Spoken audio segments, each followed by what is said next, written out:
All right, so I took the wife and son on a little thrift store adventure, and we got our haul here. So check out the video, see the things we picked up, and at the end of the video, we'll show you what we scored and what we're hoping to make off it. Peace. Say bye. Bye.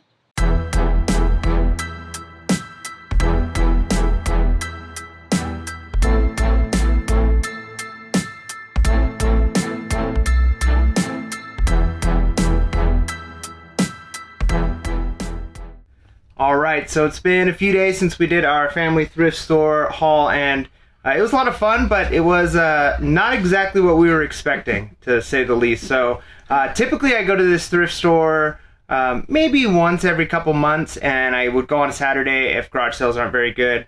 And so I know that their Saturday sales are good, but I've heard through the grapevine that throughout the week they have good sales, they bring out different stuff. So I was like, you know what, let's go. One day we're like, let's go to a thrift store. And this is actually the first time we've done a family haul since last summer. And it's a far thrift store too, so it's not just like going to like your local thrift store. It's a little bit of a drive, so. Yeah, we drove all the way. I mean, it was a good 40 minutes or so drive, and we were planning to eat out while we were there, so we made a whole day of it. But a few things were an issue. So we get there, and we'll show you our haul at the end of the video, which again, it's less than we were expecting, but we still picked up some good stuff. But we get there, and as we're looking at stuff and we're buying things, we hear them announce over the intercom, like, the store will be closing in 15 minutes. And I'm like, are you kidding me right now? Like, I'm halfway through, like, my second rack. Like, there's no way I'm going to be able to. So one key piece of advice, especially if you're going to thrift stores you don't frequent very often, know the schedule, know when they're closing. That would have been a simple thing. Or even to check right now during the whole COVID season, because they could have stayed open till 9 before COVID. Yeah. And I forgot to mention, we technically had both of our kids with us, since yes. Titus is there. But, you know, we get there, and I typically start by going to shoes. So shoes weren't on sale, all the clothes were on sale. So we get there, and Orlando and our route typically ends up being, we're a little bit different, but pretty much start with shoes, then I go to like home goods, electronics, that kind of stuff, the collectibles. Then I moved to clothes, but clothes were what were on sale, and we were under the impression that it was 50% off all clothes. Unfortunately, it said 50% off clothes on the sign, but in the teeny tiny small print, which we didn't read. Yeah, read everything. It's not the white tags, and of course all of the good merchandise is the white tags. But so I look at some shoes, and I didn't spend a lot of time there because I wanted to get to clothing. I always do pretty good at this place with different board games, and I found some pretty cool board games here. But again, these were things that would have been maybe neat for my own collection at the price, but just not for resale. You always got to be careful with that, especially with board games, because there's a little bit more work with them. You've got to check pieces, make sure it's all complete, and finding the right boxes. I feel bad for her every time she has to ship one. Yeah, boxes for game boards are tough because they're like perfect squares, and not very many companies make perfect square boxes. Or they're like long rectangle. Yeah, so that can be kind of frustrating. Yeah, so trying to find the right size box can be tough. So I checked that, I checked some electronics, I checked the home goods stuff, and finally moved to clothing. And as I was in clothing is when I heard that the store was closing, which is a bit of a bummer. And, you know, I need to learn vintage shirts. It's a big thing that I don't know all of my brands. I know one key tip is you want to look for single stitch if possible, especially if it's an older brand. But I quickly went through some of those, and I spent probably most of my time in jeans because we typically do pretty good with jeans. So there's not a huge ROI. We can usually get a decent pair for, you know, anywhere from $4 to $8. And they sell for $20 to $40 on a regular basis. They sell pretty fast, and they're pretty easy to ship because you can put them in those priority envelopes, so you know it's $7.49. So you charge. Sometimes I'll charge $6.99 and just eat the 50 cents, or sometimes I'll put $7.50, and no one's ever been like, this is too much for shipping. Yeah, so I spent most of my time in the jeans, and honestly, it's hard because you find a pair that you think is worth, you know, some money, and then you find out it's stained or it's got a hole in it, or it's ripped on the bottom. Yeah, ripped on the bottom. People dragging their feet and stepping on their pants. Come on, wear your pants right, people. Buy the right length. And then the other thing is sizes, man. It's amazing. Most of the sizes of a lot of the decent brands that I was finding were like basically size 46 and 48. And there can be a market definitely for larger and smaller sizes. That's kind of more of a niche. The nice thing is it might not be as saturated, but it's a little bit harder to find that right buyer who's looking for, a name brand, high end, but also, wears a size almost 50 or something. So it's a little bit tough with that. In men, but in female, I've realized like the smaller sizes, like the 26s, the 24s will sell really good because I think they have a hard time finding those. And then that sweet, like medium large size, which is like 8, 10s, and 12s tend to do really well. So, a couple questions for you. Like, what did you start out looking for? Because we split up. As soon as we walked in the store, we went different directions. Yeah, so I did shoes first. I kind of glanced through all of the shoes and found some really good ones that I was excited about, like Sam Elderman. Sam Elderman. So one of the first pair of boots we ever sold was a pair of Sam Eldermans. And these are, again, they can be a bolo, but you got to be careful because a lot of them only sell for $20-$30. Some of the nicer boots sell for a lot. But the one pair you picked up, yeah, there was really like nice. this like crocheted, like really interesting pair, and so we were under the assumption that everything was 50% off. So I think they were marked up for like $25 or $30. But I was like, at 15, I might be willing to take this gamble. And I couldn't find comps. I couldn't find anything. But they were very unique looking shoes.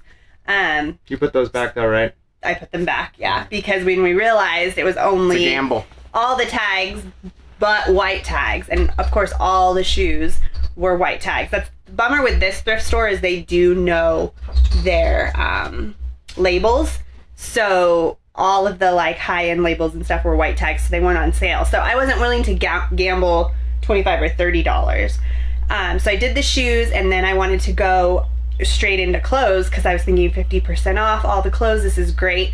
I usually always find Lulu, which I don't know about anybody else, but Lulu's not selling amazing for us anymore like it used to, but it sells, like $20-$30. So if you can get it under $10, it's worth it. But same thing, they were white tagged.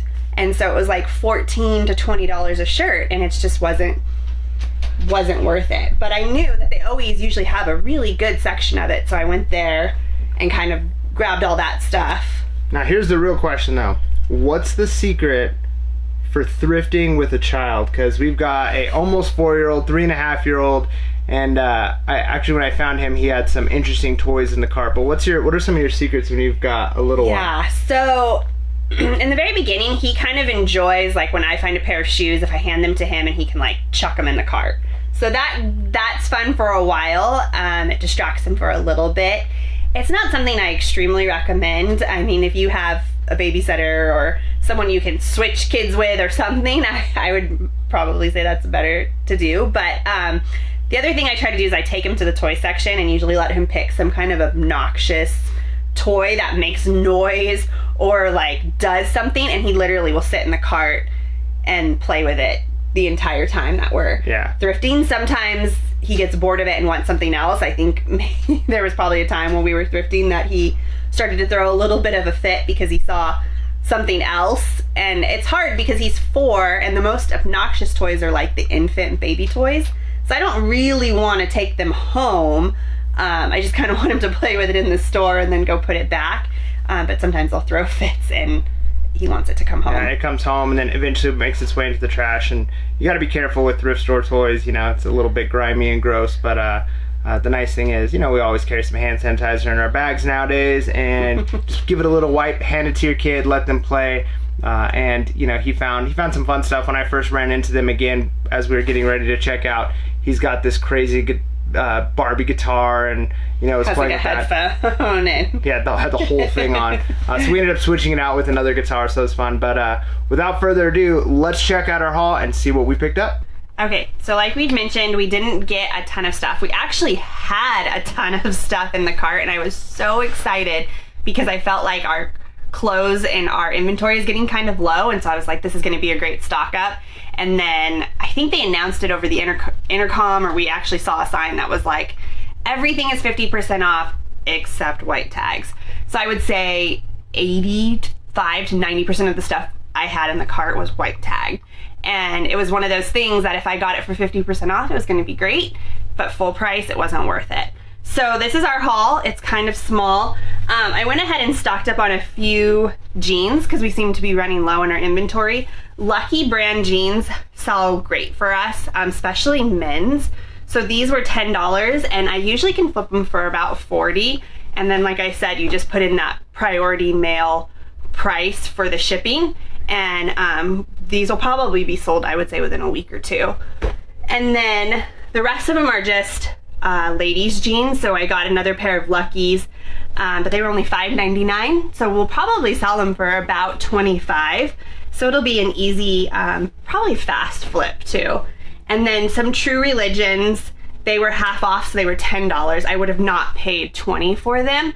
These don't flip quite as well as they used to, but I usually can post them for about $25 to $35, and kind of depending on the style, and they'll sell, not, you know, without people sending offers. And then 7 jeans sell pretty well for us too, and these were originally $12.99, so getting them for $6 was like a no-brainer, because I'll probably flip them for $25 or $30. I would not have paid $12.99 for them though. So that was exciting. And then we found some Morel shoes with, they look, you know, pretty decent on the bottom, and they were only $2.99, which is crazy because we've said before, this thrift store knows their brand, so I kind of feel like someone might have marked these wrong, and maybe they meant to do like 22 or 12. So these will flip easily for like 40. So that's kind of a no-brainer. And then something I've never sold before, but I mean, if you're a child of the 90s, the American Girl dolls were, you know, all the rage. And they had a bunch of these books in a pack for like $3.99. And so I looked up the comps, and it looks like if you can bundle, so these are all like changes for the different American Girl dolls, so it's kind of a set. So you can bundle these together, and it was like $20, $25 for the comps.